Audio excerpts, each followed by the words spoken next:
Good evening students, कैसे हैं आप। उम्मीद है आप सभी स्वस्थ होंगे और अपनी पढ़ाई कर रहे होंगे। आज हम ये समझने की कोशिश करेंगे कि राजनीति शास्त्र की प्रकृति क्या है। कुछ लोग राजनीति शास्त्र को कला की श्रेणी में रखते हैं, कुछ लोग इसे विज्ञान की श्रेणी में रखते हैं। तो इसकी वास्तविक स्वरूप को समझने की कोशिश करेंगे। दरअसल राजनीति शास्त्र की प्रकृति को समझने के लिए राजनीति और राजनीति विज्ञान दोनों को समझना होगा। राजनीति क्या है इसका वीडियो आपको पहले ही दिया जा चुका है। जिन लोगों ने अभी नहीं देखा है वो उसको देख लें।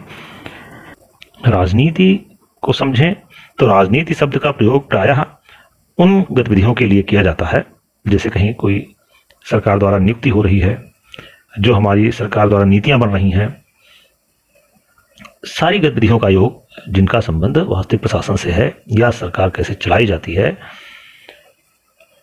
ये तो राजनीति है।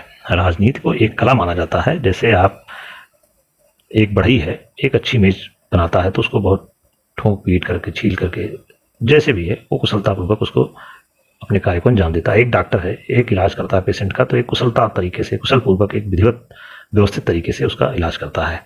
यानी हर क्षेत्र में काम करने की विशिष्ट एक कला होती है। वैसे शासन चलाना भी एक कला है।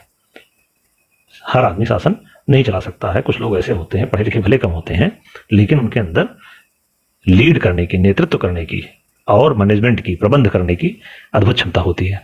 तो प्रायः राजनीति के लिए भी इसी तरह का वर्णन आता है कि राजनीति एक ऐसा क्षेत्र है जहां किसकी नियुक्ति करना है, कौन सी नीतियां बनानी है, कौन सा कैसे प्रशासन चलाना है। तो ये तो रही राजनीति की बात। एक कला के रूप में हम देखते हैं कि कौन बढ़िया प्रशासन, जैसे जवाहरलाल नेहरू का प्रशासन अच्छा था, या अटल बिहारी वाजपेयी का अच्छा है था, या आज नरेंद्र मोदी का प्रशासन अच्छा है। सबकी अपनी अपनी कला, अपनी अपनी टैक्टिस है। जबकि राजनीति विज्ञान शब्द का जब प्रयोग होता है तो वो राज्य के विभिन्न रूपों से संबंधित जानकारी का विश्लेषण करने के लिए किया जाता है। जैसे कि राजनीति विज्ञान में राज्य की उत्पत्ति कैसे हुई, इसका विकास कैसे हुआ, इसके उद्देश्य क्या हैं, इसके कार्य क्या हैं, इन सब चीज़ों का जब अध्ययन होता है तो राजनीति विज्ञान उसे कह सकते हैं। यानी राजनीति जहाँ कूटनीति से जुड़ी हुई है, एक विशेष प्रकार के राजमर्मज्ञ की जरूरत होती है, एक विशेष प्रकार की कुशलता की जरूरत होती है, इसलिए राजनीति को तो कला की श्रेणी में रखा जा सकता है। लेकिन जब राजनीति विज्ञान की हम बात करते हैं कि तो राजनीति विज्ञान का संबंध जो है वो राज्य और सरकार के मौलिक सिद्धांतों से है। यानी राज्य की उत्पत्ति के मौलिक सिद्धांत बंद कि वो उससे बेसिक रूप से कि राज्य जो संस्था आई ये कैसे आई, ये क्यों आई, ये इसका विकास कैसे हुआ, सरकार बनती कैसे है, सरकार चलाई कैसे जाती है, मौलिक सिद्धांत, इनसे जुड़ा हुआ जो शास्त्र है वो राजनीति शास्त्र है। और इसी स्मिथ और एजे जरकर जैसे विचारक कहते हैं कि राजनीति शास्त्र समाज विज्ञान की वो शाखा है जिनमें हम राज्य के सिद्धांत, संगठन, शासन और व्यवहार का अध्ययन करते हैं। दरअसल मुद्दा यह है कि राजनीति शास्त्र का स्वरूप क्या है। इसे विज्ञान वाले में रखें या कला में रखें, इसे राजनीति को कला माने या विज्ञान माने। तो जहां तक राजनीति की बात है तो निसंदेह ये एक कला है। लेकिन जो राजनीति शास्त्र को विज्ञान की श्रेणी में रखने वाले विचारक हैं वो ये कहते हैं कि इस राजनीति का अध्ययन जो हम होगा वो प्राकृतिक विज्ञानों जैसे भौतिक शास्त्र या जीव विज्ञान शास्त्र इस तरह से होना चाहिए या इस तरह से करना चाहते हैं। वो कहते हैं कि राजनीति शास्त्र अब जो है विज्ञान की श्रेणी में आ रहा है। यानी यहाँ सिद्धांत इतने डेवलप हो गए हैं, नियम इतने डेवलप हो गए हैं कि हम यहाँ भी विज्ञान की तरह ही निष्कर्ष देने की स्थिति में आ रहे हैं।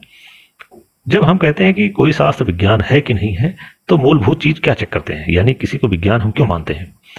तो विज्ञान को समझने के लिए ये तथ्य और वस्तु स्थिति, यानी जो कुछ है उसका हम अपने आंख, कान, नाक, जिह्वा, त्वचा, जो हमारी ज्ञानेंद्रियां हैं, इनकी सहायता से हम उनको देख सकें, उनका निरीक्षण कर सकें, विश्लेषण कर सकें,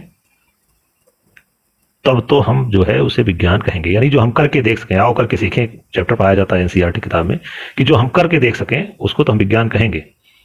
इसमें अलौकिक विषय जैसे ये ईश्वरीय चमत्कार है, ये पूर्व जन्म का है, ये जादू टोना है, इन सब चीज़ों का कोई स्थान विज्ञान में नहीं होता है। बेसिकली क्या होता है विज्ञान में कि कोई घटना, कोई कार्य हो रहा है तो उसके पीछे कौन से कारण हैं।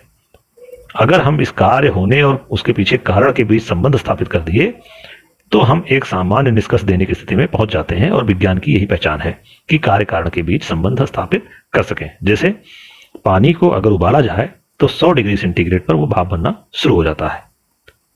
भाप बनना तब शुरू होगा जब उसका टेम्परेचर 100 डिग्री पहुंचेगा। तो यहां भाप बनने की जो प्रक्रिया है, जो कार्य है, उसके पीछे कारण अस्पष्ट है कि 100 डिग्री टेम्परेचर होना चाहिए, तभी वो पानी भाप बनेगा।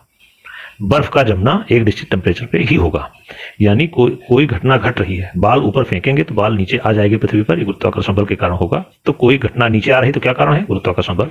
तो जो कोई कार्य हो रहा है और उसके पीछे जो कारण है उसके बीच सह संबंध स्थापित कर सकें, तो हम एक सामान्य निष्कर्ष देने की स्थिति में पहुंच जाते हैं कि जहां कहीं भी गुरुत्वाकर्षण होगा वो चीज नीचे आएंगी। जब भी टेम्परेचर 100 डिग्री होगा भाप बन जाएगा पानी।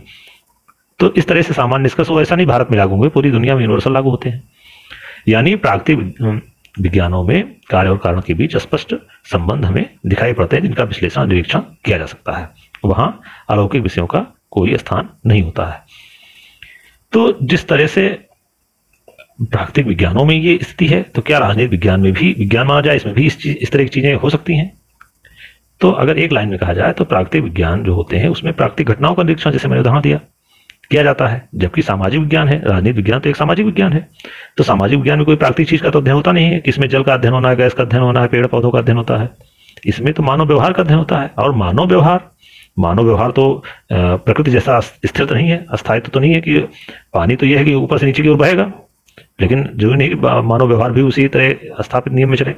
यहाँ का परिवेश कुछ अलग है, भारत का, अमेरिका कुछ और है, वहाँ के लोग कुछ और तरह से ट्रीटमेंट करते हैं, कहीं का कुछ और है, वहाँ का परिवेश होता है, वो अलग अलग जगह के मानव अलग अलग परिस्थितियों के हिसाब से अलग अलग व्यवहार करता है। लेकिन जल, अग्नि, जो जड़ चीजें हैं, प्राकृतिक चीजें हैं, गैस, इन सब चीजों का तो जो है एक अस्थायी जो है स्वभाव होता है। तो क्या ये माना जाए कि सामाजिक विज्ञानों में भी प्राकृतिक विज्ञानों की तरह नियम और सिद्धांत बनाए जा सकते हैं? तो इस पे विचार, जो ये मानते हैं कि राजनीतिक विज्ञान है, वो उदाहरण देते हैं कि राजनीतिक विज्ञान का विकास हो रहा है, नियम बन रहे हैं। जैसे एक रॉबर्ट मिशेल का नाम आता है, गुणतंत्र का लौ नियम।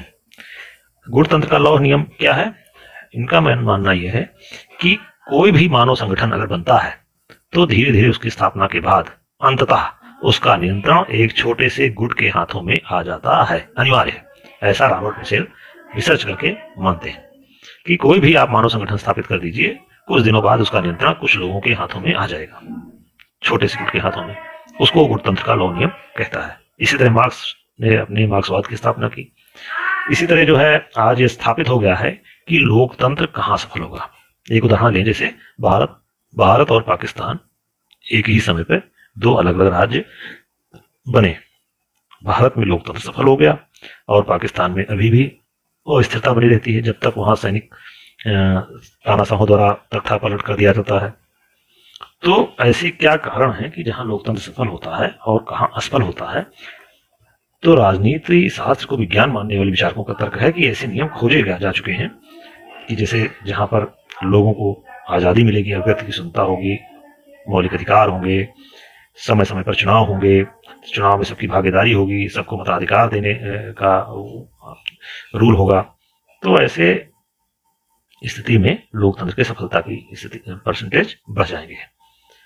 तो कहने का मतलब यह है कि राजनीतिक विज्ञान आज विज्ञान की तरफ अग्रसर है और आगे हो सकता है कि और भी वो विज्ञान की श्रेणी में और अधिक आ जाए। लोकतंत्र के अलावा चुनाव व्यवहार में भी हम इस तरह के उदाहरण दे सकते हैं। तो राजनीतिक व्यवहार को समझने के लिए भी वैज्ञानिक नियम की तरह विश्वसनीय और समान नियम खोजे जा सकते हैं। जैसे मैंने उदाहरण दिया कि लोकतंत्र को बचाना है या स्थापित करना है तो उनके लिए कुछ शर्तें हैं। अगर वो शर्तों का पालन किया जाए तो दुनिया में कहीं भी लोकतंत्र स्थापित किया जा सकता है। और जहां स्थापित नहीं हो रहे हैं उनको अगर वहां स्थापित करना है तो उन नियमों की खोज करके वहां उनको स्थापित करना होगा। तो राजनीति तो करना एक कला है, शासन करना एक कला है, लेकिन राजनीतिक विज्ञान जहां तक बात है वो आज विज्ञान की ओर अधिक से अधिक रूप में अग्रसर हो रहा है। तो अगर कोई क्वेश्चन इस पर आपके मन में बन रहा है, जो चीजें समझ में आई हो, तो आप जरूर कमेंट बॉक्स में पूछें। देखते रहिए मेरी स्टडी। धन्यवाद।